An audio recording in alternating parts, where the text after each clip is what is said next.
Bonsoir Rinpoche. Bonsoir. Merci de me recevoir pour le site non-dualité.fr.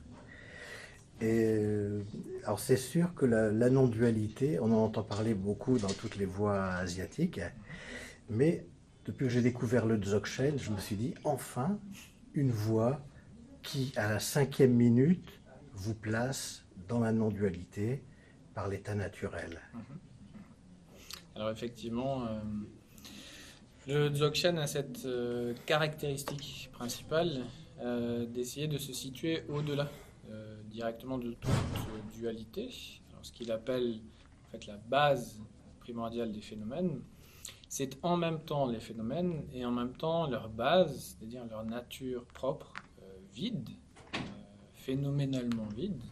Et donc dans cet aspect-là, cet aspect justement où sont compris en même temps les phénomènes, donc leurs manifestations, et l'aspect vide, donc la base des phénomènes, il y a un principe fondamental de non-dualité, c'est-à-dire qu'il n'y a pas deux choses du point de vue de la base, mais en même temps, on pourrait dire qu'il y a la non-dualité de la non-dualité, c'est-à-dire qu'il y a aussi deux choses en même temps, puisque les formes des phénomènes ne sont pas forcément de même nature que leur base.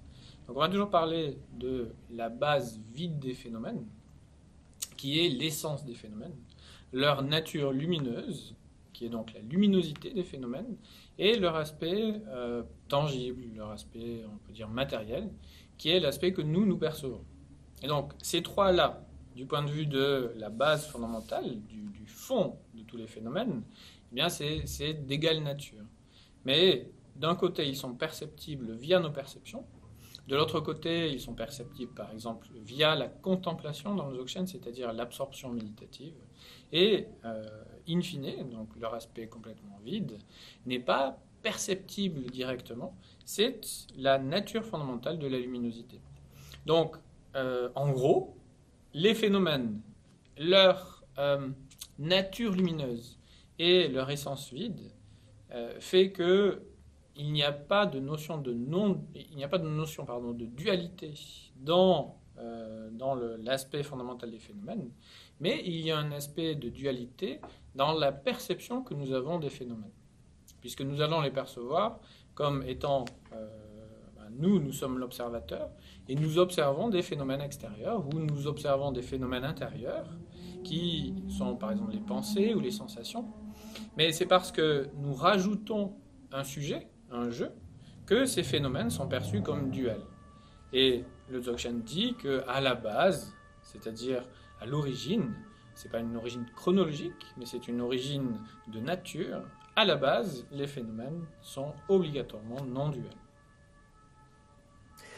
Et pour faire un petit clin d'œil à votre biographie, à partir de quel moment avez-vous réalisé cette non-dualité?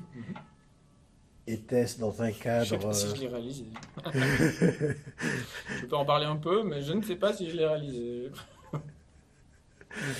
Et est-ce que c'était dans un cadre de pratique conventionnelle, précis, ou bien est-ce que c'était dans la spontanéité de l'être? Total. En fait, donc moi j'ai un parcours qui est un parcours plutôt asiatique du point de vue de ma pratique. C'est-à-dire que je suis parti en Asie, donc en Chine, au Tibet, c'est là où j'ai appris. Et c'est là aussi où j'ai pratiqué, puisque j'ai pratiqué de façon assez solitaire dans des endroits, dans des ermitages, etc. Et en fait, la première expérience que j'ai eue véritablement de cet aspect, on peut dire, non-duel des phénomènes de moi et de l'ensemble en même temps, c'était lors d'initiation. C'est-à-dire que j'ai reçu des initiations de maîtres quand j'étais très jeune, puisque j'ai commencé en fait à l'âge de 16 ans. Et dans certaines des introductions, il y a eu vraiment comme si en fait un bus me percutait d'un coup et que toutes mes perceptions en fait volaient en éclats. Et cet aspect en fait fondamental c'est complètement insinué dans mon courant de compréhension ou de conscience de la réalité. Et à partir de ce moment-là, et donc c'est pour ça que c'est si important dans le Dzogchen d'avoir une introduction, quelle qu'elle soit, hein, qu'elle soit donnée par un maître extérieur, c'est-à-dire une apparence d'homme ou de femme, ou un texte, ou je sais pas, la vision en fait d'un rayon de soleil ou un arc-en-ciel. Bien, il y a toujours cet aspect d'introduction qui fait que on va pouvoir après se référer continuellement à cette introduction. Et c'est ce que j'ai fait dans mes années de retraite, c'est-à-dire que j'ai reçu des instructions, de plus en plus d'instructions, mais je me suis toujours référé à ce principe-là d'introduction, et c'est ce qu'on fait dans le Dzogchen. Pourquoi ? Parce que on peut gloser infiniment sur la non-dualité, sur l'aspect vide des phénomènes, et ne rester que dans un point de vue complètement mental. Alors que lorsque on reçoit l'introduction, lorsque l'introduction se développe en nous, eh bien, on est tellement frappé qu'on demeure sans doute en fait sur la nature de la réalité, la nature de ce que l'on observe. Et donc c'est l'expérience directe qui nous dit, ok, c'est ça, donc maintenant ton boulot, ton job, c'est d'y revenir encore et encore et encore jusqu'à ta mort. Et pour espérer peut-être qu'à ta mort, l'état fondamental soit présent, au lieu de toutes les caractéristiques qui vont faire que peut-être par la suite, il va y avoir une renaissance, ce que l'on appelle une renaissance, un retour de la conscience sur un support, etc. etc. Alors, finalement, est-ce qu'on pourrait dire que comme pratique, la vigilance à ce qui est non corrigé, ça suffit?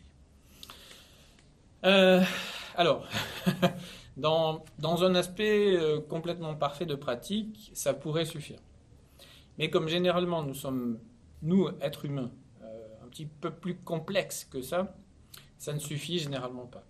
Et c'est pour ça qu'on propose aussi des pratiques plus formelles, plus conventionnelles, qui vont devenir un cadre dans lequel on va pouvoir s'inscrire, qui va nous rassurer aussi, puisqu'on a souvent, il est très difficile de travailler sans aucune structure, sans aucune limite.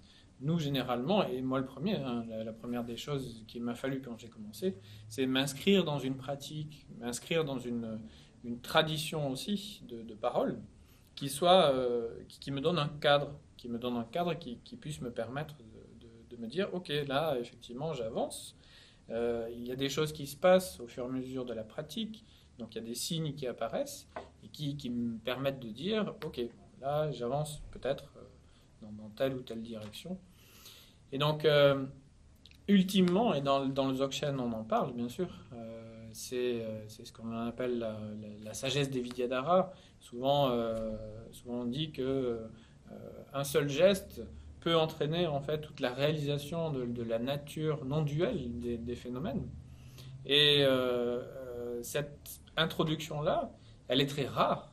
Donc, vous vous dites, voilà, moi je me suis dit, j'aimerais bien que ce soit moi, mais apparemment ce n'était pas le cas. Donc vous faites votre pratique. Et c'est cette pratique-là qui va garantir vraiment le cadre de votre réalisation, même si c'est une réalisation future, bien sûr.